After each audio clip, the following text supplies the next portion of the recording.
Welcome back to the Friday Night 360AZ preview show alongside Haley Stasiak. I'm Jordan Ham, now joined by Justin Spears of the Arizona Daily Star and ESPN Tucson. Justin, thanks so much for joining us. Hey, thanks for having me, guys. Always appreciate it, jumping on with you guys. So a lot of teams in Southern Arizona still in the bracket. Let's start up top in 4A with Salpointe Catholic. Seems like they've just been cruising all year. Just what do you think it's going to take for them to make it to this finals and presumably against maybe a Saguaro or one of these other top seeds? I mean, well, they really just kind of have to keep doing what they're doing. Of course, Bijan Robinson, he's the guy that, everybody wants to talk about. He's just gotten better. And, each game that goes by, I still look at his numbers like, wow. A couple of weeks ago, he had 4 carries for 263 yards and 3 touchdowns. And, unbelievable. Not a bad average. I saw that number, and I couldn't believe it. And, he broke the school record.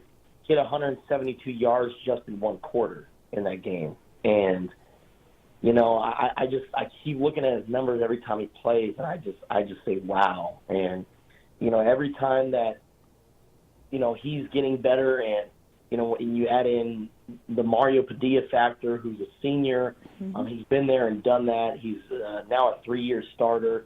And, Salpointe can beat you in many different ways. And if Bijan's not on, they're going to give it to Mario Padilla, who's also really good in the passing game. They still have a 2-way player in Lathan Ransom, who, as you guys know, has been getting offers left and right from some of the most notable Division I schools. He's a safety and a defensive back. But, something that, doesn't really get talked a lot about in football just in general that's a huge factor for the Salpointe team is their offensive line. They're so inexperienced, but at the same time they have size. They're big guys, and one of them is probably their best offensive lineman, and that's tackle Jonah Miller. He's an underclassman, and he just actually got his first Division I offer from ASU not too long ago. And people are like, well, who is this guy, and what do we know about him? Well, he was Mateo Mele's backup as a freshman, and then now he was installed into the starting lineup. And, he's been one of Salpointe's unsung heroes just because he's been anchoring the offensive line as a sophomore. So, they're a very talented team. I don't see them really tripping up unless they get to the state championship and play a Saguaro team, as you guys know, is uber talented. So I think at this point, Salpointe, if they can just keep doing what they're doing, I think you're going to see them playing Scottsdale Saguaro in the state championship at Arizona Stadium. Cienega is taking on the #1 seed in Centennial this Friday. They got a big win over Marana last week in the first round. Terrell Hayward is another player in Southern Arizona that has been tearing it up. But what else have you seen with the Cienega team that has just been clicking to help them get to where they are now? Well, it was kind of the storyline going into the season is who's going to replace Jamari Joyner. And Luis Morales, their senior quarterback, he's not Jamari Joyner, not even close. But he's still able to be a field general. He's not doing too much. Jamari was a player that could get it done with his feet and his arm, whereas this guy, in Luis Morales, he's more of a smart player. He doesn't make too many mistakes. And, plus Cienega's defense has been awesome.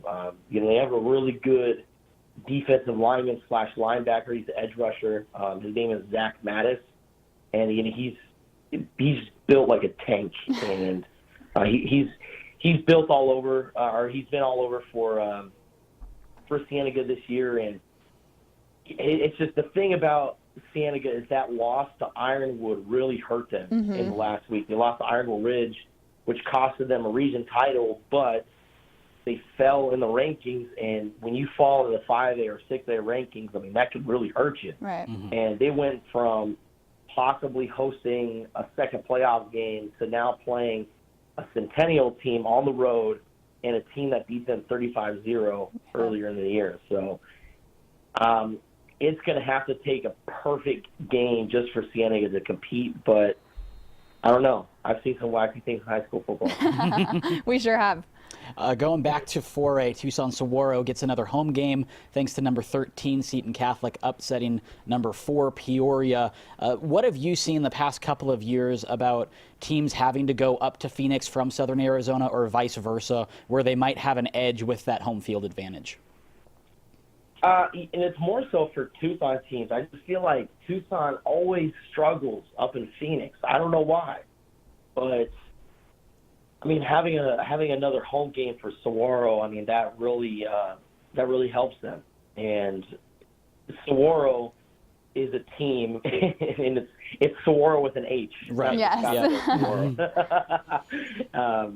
Saguaro is a team where they're very hit or miss. They haven't made the playoffs in 4 years, and now here we are sitting here talking about them hosting 2 consecutive home playoff games, which is kind of remarkable. I don't know. I don't think crowd will be much of a factor, considering Phoenix teams are always used to having big crowds. Right. Mm-hmm. It's just the way it is. It is Phoenix football compared to Tucson football it's big boy football. And anytime you need to get to a state title game, the roads always go through Phoenix. So I wouldn't necessarily say Saguaro is going to have a huge home factor, but, having that home field advantage maybe can give them a little bit of confidence. And they have a running back in Cameron Williams I call him the bus, just because he's not flashy and he's not fast, but he's big and he will run you over, and he'll probably carry about 3 defenders on him when he's running. But, I don't think home factors are really going to be an advantage for Saguaro this week. We've been asking all the media members that we've had on these last few weeks about their bold prediction of the playoffs. So we talked about a few teams here down in that Tucson area: Saguaro, South Point Catholic, and Cienega.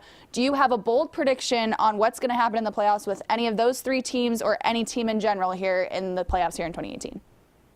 Man, I don't think I'm going to go that far and say Cienega's going to beat Centennial.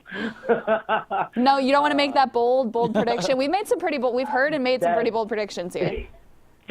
That's bold. that is very bold. Out of any, and it's not going to be a bold prediction saying, oh, well, South Point's going to go to the state championship game, considering they're the number 1 seed. Right. Mm-hmm. So I wouldn't say that's really bold. But, I mean, a team that you guys haven't mentioned that I think will be in the state championship game actually comes out of the 3A bracket, who I think is a team that has no business being in the 3A bracket, and that's Sabino. Mm-hmm. Sabino, they lost the first 2 games of the season, and ever since then they've won, and they're the 6th seed right now in the 3A bracket, and they've hit their 5th year. Like, it doesn't look like they're slowing down anytime soon. They had a quarterback issue. They were alternating between, 3 guys, and they finally found their dude that they can rely on.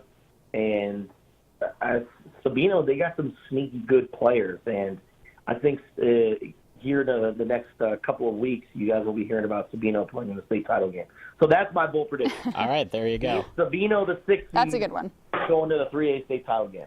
Good stuff, as always, Justin. We appreciate you, buddy. Hey, thank you guys so much. Appreciate it.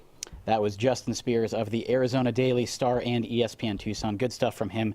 As always, really quickly, where are you headed this week? I am going out to the east side this week. Was on the west side and a little bit north Phoenix last week. I'm checking out Williams Field at Sunrise Mountain or Sunrise Mountain at Williams Field and Higley at Castile. Good stuff. The only team I've seen out of those 4 is Higley, so I'm looking forward to seeing these other 3 teams here in the playoffs. And I'll be at Centennial, Cienega, and then Liberty and Highland. I think will be a really good game. Lots of good stuff. Thanks so much for tuning in to the Friday Night 360AZ preview show. Make sure to use that hashtag on Friday nights, and we'll see you next week.